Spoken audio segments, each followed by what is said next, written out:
Assalamualaikum warahmatullahi wabarakatuh. Perkenalkan kami dari kelompok 1 TYPRP 21D.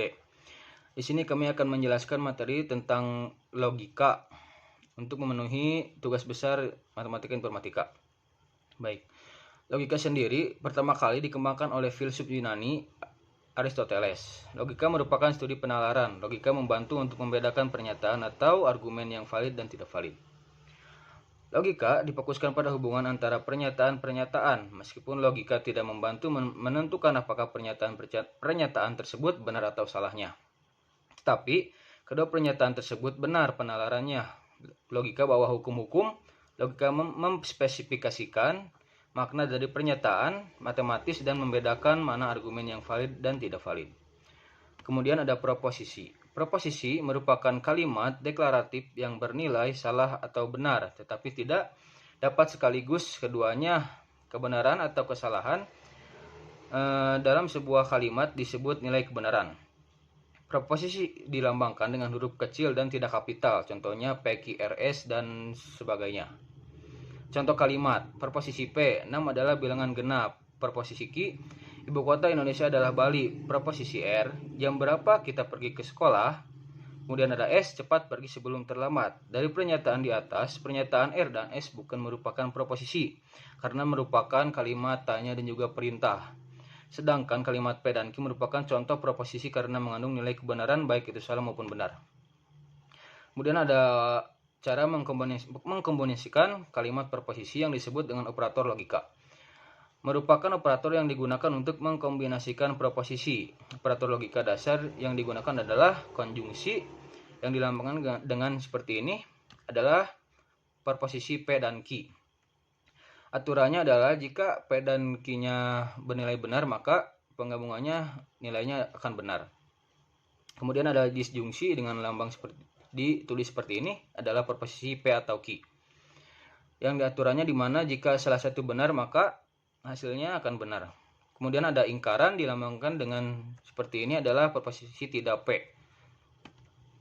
Dan ini adalah tabel kebenarannya. Kemudian ada disjungsi eksklusif. Disjungsi eksklusif di dalam operasi logika digunakan dalam dua cara. Cara pertama atau inklusif. Dan cara kedua atau digunakan secara eksklusif yaitu dalam bentuk P atau Q tetapi bukan keduanya. Artinya disjungsi P dengan Q bernilai benar hanya jika salah satu proposisi atomiknya benar, tapi bukan keduanya. Untuk disjungsi eksklusif menggunakan operator logika SOR untuk membedakannya dengan inklusif OR. Misalkan P dan Q adalah proposisi, eksklusif dan Q dinyatakan dengan ditulis seperti ini, P SOR Q bernilai benar jika hanya satu yang memenuhi. Ini adalah tabel kebenarannya. Nah, kemudian akan dilanjut oleh rekan saya Muhammad Sakrulul Akbar Ramadan. Ya, terima kasih kepada rekan saya Asep. Nah, selanjutnya implikasi dan biimplikasi. Yang pertama implikasi. Selain dalam bentuk konjungsi, disjungsi, dan negasi, proposisi majemuk juga dapat muncul berbentuk jika P maka Q, yang disebut sebagai proposisi bersyarat atau implikasi, yang dilambangkan dengan P disebut sebagai premis atau hipotesis, sedangkan Q disebut konsekuen. Ekspresi lainnya dari bentuk implikasi yaitu jika P maka Q, jika PQ, P mengakibatkan Q, dan seterusnya. Nah, di sini adalah tabel kebenaran implikasi. Nah, contohnya, misalkan P adalah sepeda murah dan Q adalah sepeda bagus. Ada dua toko sepeda yang memberikan slogan yang berbeda. Toko pertama, sepeda murah tidak bagus. Toko kedua, sepeda bagus tidak murah. Kedua slogan dari masing-masing toko berbeda. Toko pertama, jika sepeda murah, maka tidak bagus. Jika P, maka negasi Q. Sedangkan toko dua, jika sepeda bagus, maka tidak murah. Negasi P, jika negasi P, maka Q. Nah, ini adalah tabel kebenarannya. Lanjut, proposisi bersyarat penting lainnya adalah bentuk P jika dan hanya jika Q, yang disebut sebagai biimplikasi dan dilambangkan dengan P jika dan hanya jika Q.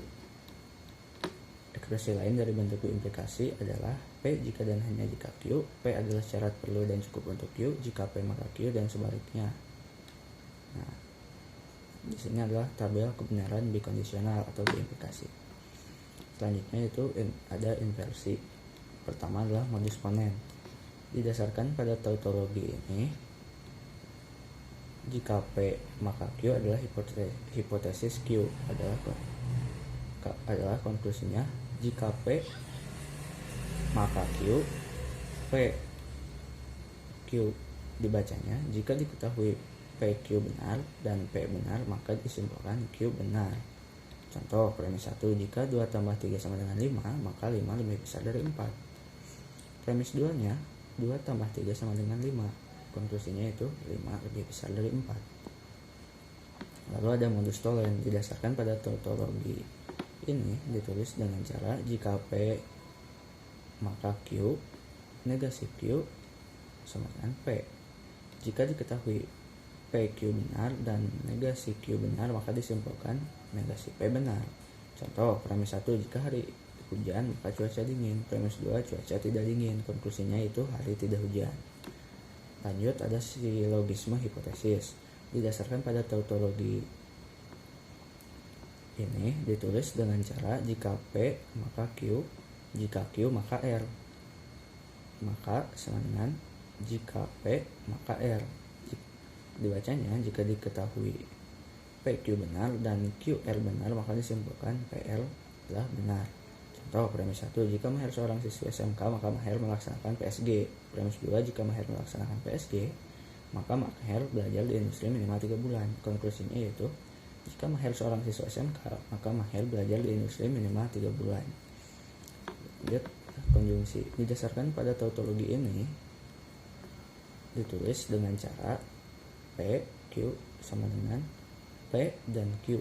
Contohnya, Ricky mengambil kuliah algoritma dan Ricky mengulang kuliah bahasa Inggris. Konklusinya yaitu Ricky mengambil kuliah algoritma dan mengulang kuliah bahasa Inggris. Mungkin cukup sekian dari kelompok saya. Terima kasih. Mohon maaf apabila ada kekurangan. Wassalamualaikum warahmatullahi wabarakatuh.